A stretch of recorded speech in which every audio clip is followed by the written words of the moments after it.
There's something about the Middle Ages that is fascinating to elementary students, and a good living book feeds that fascination by making the time period come alive in their imaginations. Here are some of our favorite titles for grades 1 through 4.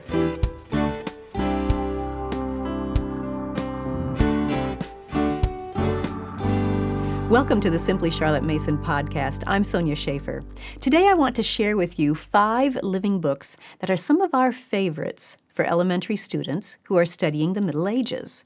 These books are included in our history curriculum, A Pageant of History. In those lessons, you will find an introduction to each of these books, a schedule that tells you how much to read from each book and when, as well as other books that your whole family and older students can enjoy reading too. Let's dive into these favorites for grades 1 through 4. First is The Sword in the Tree by Clyde Robert Bullough. This story takes place during the days of King Arthur. A young boy, Shan, is thrust into an adventure when a treacherous uncle arrives at Weldon Castle, the home of Shan and his family. Not long after that uncle's arrival, Shan's father mysteriously disappears, and Shan and his mother must flee. Outside the castle walls, Shan vows to do whatever it takes to get back what is rightfully his family's. His quest takes him to Camelot and the court of King Arthur.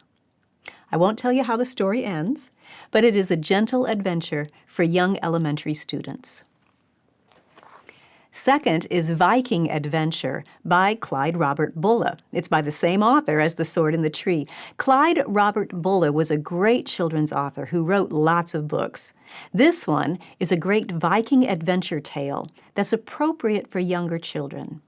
Sigurd grows up learning to be brave and strong, to swim and to run, to fight with a sword and use a bow and arrow. Above all, he desires adventure. He hears the stories that his father tells of the days when he went exploring and of all the adventures that befell him, and Sigurd wants his chance at adventure too. When he's presented with an opportunity to learn how to read and write, he brushes it aside, with a focus only on adventure.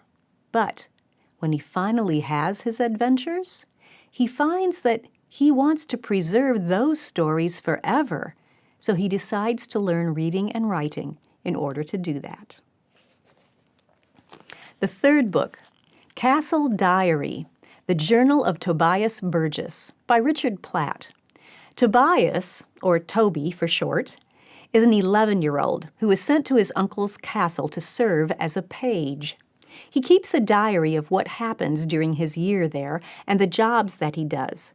So the book chronicles, in an interesting and personal and sometimes humorous way, everyday tasks in a medieval castle, such as baking bread and cleaning out the toilets, something many children will be curious about. Plus special events such as wild boar hunts and tournaments.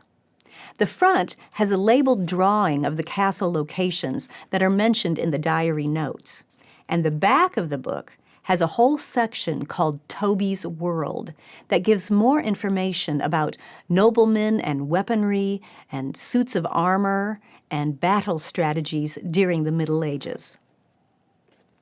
Next up is The Beggar's Bible by Louise Vernon. This book tells the story of John Wycliffe, a famous Oxford University teacher who wanted to get the Bible into the hands of the poor. So he translated it from Latin into the English vernacular of the day in the 1300s. Though it is a historical fiction book, it's based on Wycliffe's own writings. And then The Bible Smuggler by Louise Vernon. This title's by the same author. This one is about William Tyndale and his adventures translating the Bible into English, printing copies, and smuggling them into England in the 1500s. Your students will live the adventure through the eyes of Colin, an English boy who helps Tyndale with his dangerous project. In the curriculum, this book is scheduled for students in grades 1 through 8 to enjoy together. Now, of course, there are many other great living books on the Middle Ages.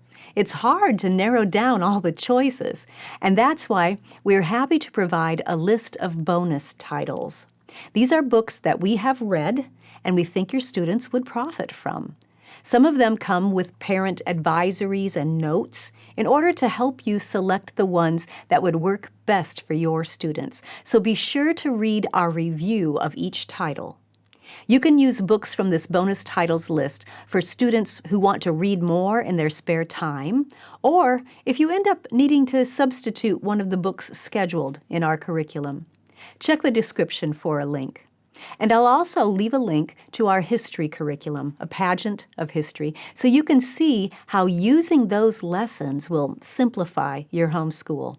We've done all the planning for you, so you can focus on just enjoying the lessons with your students.